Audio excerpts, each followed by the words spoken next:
নমস্কার জানাই আমার সকল দর্শক বন্ধুদের। তো আজকের এই ভিডিওতে আমি আলোচনা করব এই মুহূর্তে চলছে যে যুদ্ধটা নিয়ে, ইরান আর ইসরায়েলের। তো আজকের ভিডিওটার যে টপিকটা সেটা কিন্তু খুবই ইম্পোর্টেন্ট আর খুবই সেনসিটিভ।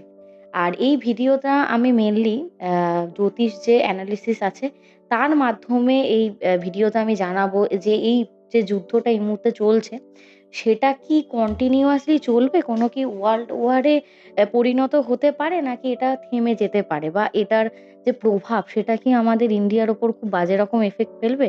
সেটা নিয়ে জ্যোতিষীয় আলোচনা কিন্তু আমি আজকে করব। অনেক বড়, বড় জ্যোতিষরাই কিন্তু এই ইরান ভার্সাস ইসরায়েলের যুদ্ধটা নিয়ে কিন্তু অনেক প্রেডিকশন দিয়েছেন। তো সেটাও আমি দেখেছি এবং বা বর্তমানের যে গ্রহগত অবস্থান সব মিলিয়ে কিন্তু দেখা যাচ্ছে বর্তমান পরিস্থিতিতে এই যুদ্ধটা একটা কোনো বিশ্বযুদ্ধে পরিণত না হলেও সেটাকে কিন্তু থামানো মানে সাময়িকভাবে থামানো কিন্তু এই মুহূর্তে যাবে না। সেটা কিন্তু বলতে পারেন একটা prolonged কনফ্লিক্ট এ পরিবর্তিত হতে পারে। মানে একটা ঠান্ডা যুদ্ধ ছিল, অনেকদিন ধরে চেপে রাখা হয়েছিল এবং গ্রহগত যে গোচর হয়েছে সেটা কিন্তু বার্স্ট হয়ে গেছে। কারণ আপনারা যদি বর্তমান যে অ্যা গ্রহগত অবস্থানটা দেখে থাকেন সেটা হচ্ছে কুম্ভ রাশিতে মঙ্গলের গোচর। এই মঙ্গলের গোচর হবার ফলেই কিন্তু চারিদিকে নানা রকম প্রবলেমের সৃষ্টি কিন্তু হয়ে গেছে। অনেকেই সেটা কিন্তু আপনারা দেখতে পেয়েছেন। তার সবথেকে বড় উদাহরণ ছিল হচ্ছে কলকাতায় বিশেষ করে যে ভূমিকম্পটা হয়েছিল। সেদিনকে পৃথিবীতে অনেকগুলোই ভূমিকম্প হয়েছিল কিন্তু তার মধ্যে কলকাতায় যে ভূমিকম্পের যে আমরা যেটা অনুভব করেছি সেটা কিন্তু সবথেকে বেশি ছিল। এবং তার আগেও দার্জিলিং বলুন, অনেক জায়গাতেই কিন্তু ভূমিকম্প হয়েছে। কারণ মঙ্গল হচ্ছে ভূমিকারক। মঙ্গল কিন্তু যুদ্ধ, আগ্রাসন, রক্ত, ঠিক আছে? এইসবের কিন্তু গ্রহ এবং রাহু আমাদেরকে কি করে এইসব জিনিসের মধ্যে না মানে এমনভাবে ঢুকিয়ে দেবে যেটা আমরা চাইবো না সেটাও আমাদেরকে দিয়ে খারাপ কাজটা করিয়ে দেবে। আর রাহু, মঙ্গল দুজনেই চরম শত্রু। এবং তার সাথে, সাথে আপনি যদি দেখে থাকেন তার ঠিক উল্টো দিকেই কিন্তু সিংহ রাশিতে হয়েছে চন্দ্রগ্রহণ ৩রা মার্চ হয়ে গেছে এবং তার সাথে, সাথে কেতুর অবস্থান এবং মীন রাশিতে শনির অবস্থানও কিন্তু এই ঘটনাগুলোর অনেকটা খারাপ করেছে এবং তার সাথে, সাথে বুধ বকরি চলে গেছে। বৃহস্পতির দৃষ্টি রয়েছে কুম্ভ রাশিতে কিন্তু তারপরেও বুধ বকরি, বৃহস্পতিও বকরি যাওয়াতে শুভ প্রভাব থেকে কিন্তু সবকিছু বঞ্চিত ওজন্য আমরা শুভ প্রভাবটা কিন্তু পাচ্ছি না। ভূমিকম্প বলুন, রক্তক্ষয়, নানা রকম বাজে, বাজে ঘটনা যেগুলো এই ভিডিওতে বলাও যাবে না, সেই জিনিসগুলো কিন্তু পৃথিবীতে স ব্যা ঘটে চলেছে এবং রাহু মঙ্গল যোগ কিন্তু সত্যি কথা বলতে দুর্ঘটনা, রক্তক্ষরণ আ এবং এই যে আগুন লেগে যাওয়া, ঠিক আছে? সে কোনো দোকানে আগুন লাগতে পারে, বনে আগুন লেগে যেতে পারে, ঠিক আছে? এই জিনিসগুলো করবে, বিমান দুর্ঘটনা করবে, রেল দুর্ঘটনা করবে এবং দেখবেন আপনারা যারা রাহু বা মঙ্গলের দশায় আছে বা মঙ্গলের মানুষ বা যাদের জন্মছকে রাহু মঙ্গলের যোগটা ছিল তারা কিন্তু এই মুহূর্তে বুঝতে পারছেন তাদের মাঝে মধ্যেই কিন্তু রাগ বেড়ে যাবে।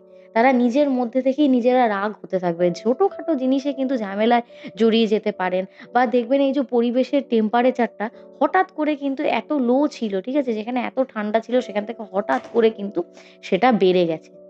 তো এই জিনিসটাও কিন্তু অনেকটাই রাহু মঙ্গলের কারণেই কিন্তু ঘটেছে এবং এই যে শনি, শনি কিন্তু বিদেশ সংক্রান্ত জিনিসে প্রচণ্ড পরিমাণে হস্তক্ষেপ করে থাকে এবং এই যুদ্ধের ব্যাপারেও কিন্তু শনির যে পজিশন সেটাও কিন্তু খুবই মানে ম্যাটার করছে রাইট নাও।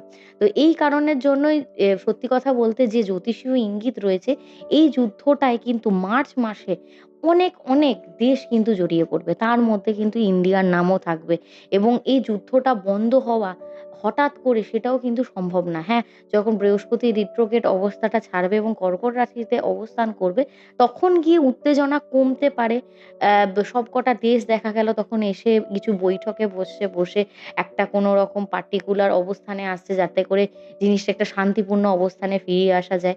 সেই জিনিসগুলো হতে পারে। কিন্তু আমি যা দেখতে পাচ্ছি এটা একটা কিন্তু দীর্ঘমেয়াদী উত্তেজনার কিন্তু সৃষ্টি করবে। শুধু আমি না অনেক জ্যোতিষী কিন্তু এটা প্রেডিক্ট করেছেন রাইট নাও এবং তার সাথে, সাথে যেটা দেখতে যাচ্ছি গ্রহের অবস্থান থেকে সেটা হচ্ছে সবচেয়ে বিপজ্জনক সময় কিন্তু মার্চ থেকে এপ্রিল মাসটা।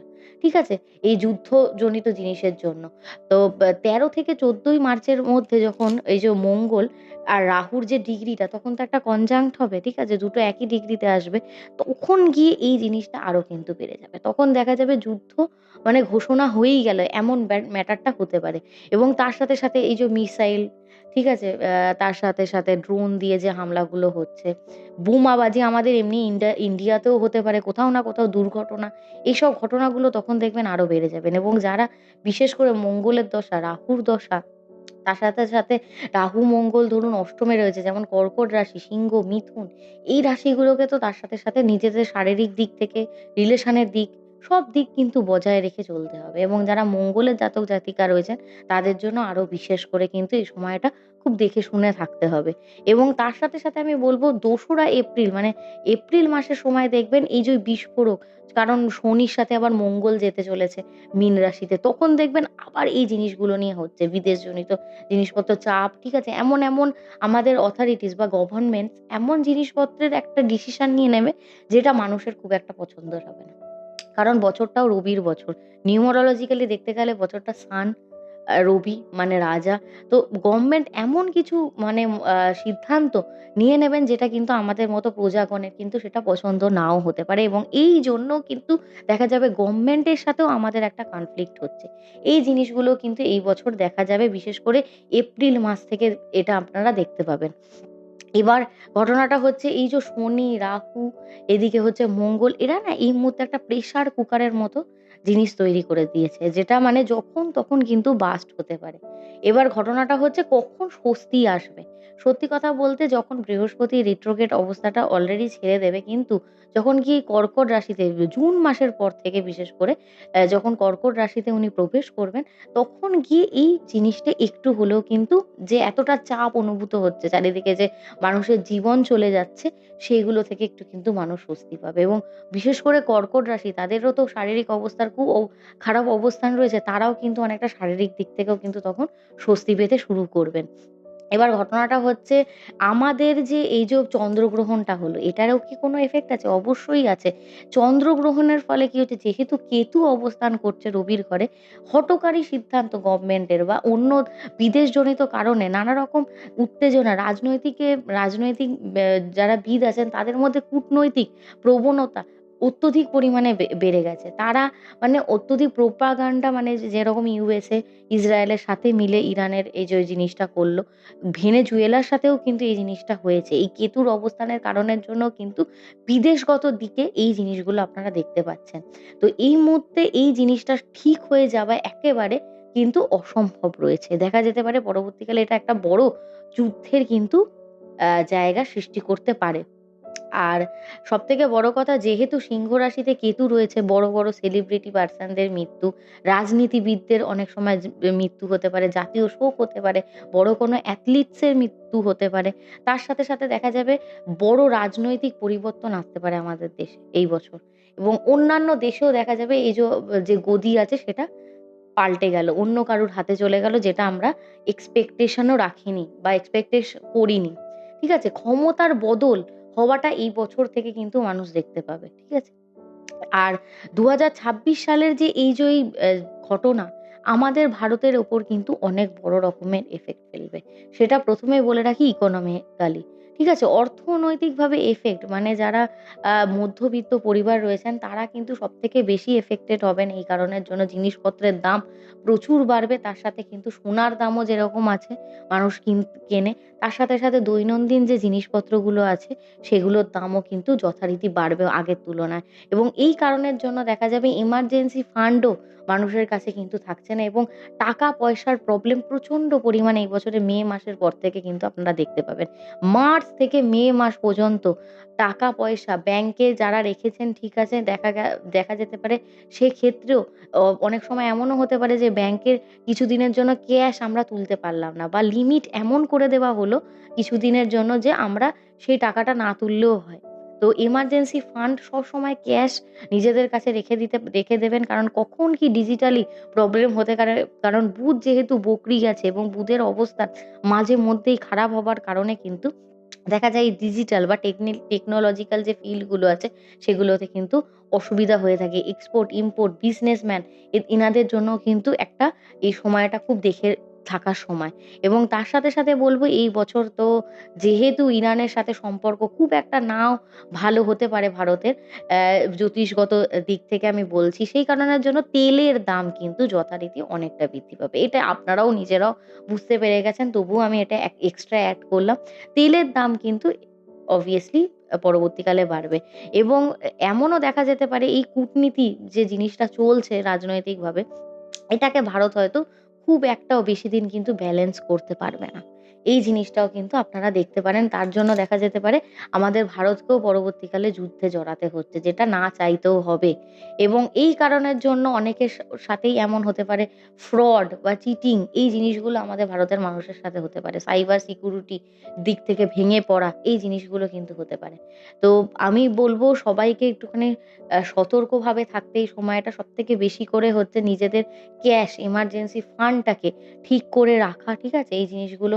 এবং যখনই এরকম ধরনের যুদ্ধজনিত পরিস্থিতি আসবে, অবশ্যই নিজেদেরকে সুরক্ষিত রাখুন, সতর্ক রাখুন। ভয় পাবার দরকার নেই। কারণ আমি মনে করি আমাদের ইন্ডিয়ার ডিফেন্স সিস্টেম কিন্তু অনেকটাই কিন্তু উন্নত। তো কিছু না প্রবলেম হলেও ডিফেন্স আমাদেরকে কিন্তু অনেকটা বেশিভাবে কিন্তু রক্ষা করবেই। তবে আমি বলব জুন মাসের পর থেকে কিন্তু পরিস্থিতি অনেকটা বদলাতে শুরু করবে। হ্যাঁ, এটা মনে রাখা জরুরি যে জ্যোতিষ কিন্তু প্রেডিকশন করে। আমিও এটা প্রেডিকশন করলাম রাইট নাও ট্রানজিট বা গোচরের ওপর ভিত্তি করে।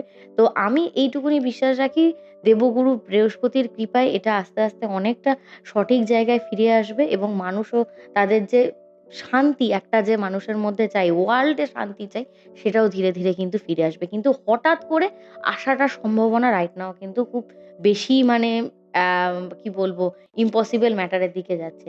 তো এই ছিল এটার প্রেডিকশন আজকের আমার এই ভিডিওটাতে ইরান-ইসরায়েলের ঘটনার উপর। কারণ অনেকেই জানতে চেয়েছিলেন, "ম্যাডাম এই যুদ্ধটা কি আদৌ থামবে নাকি এটাকে চলতে থাকবে?"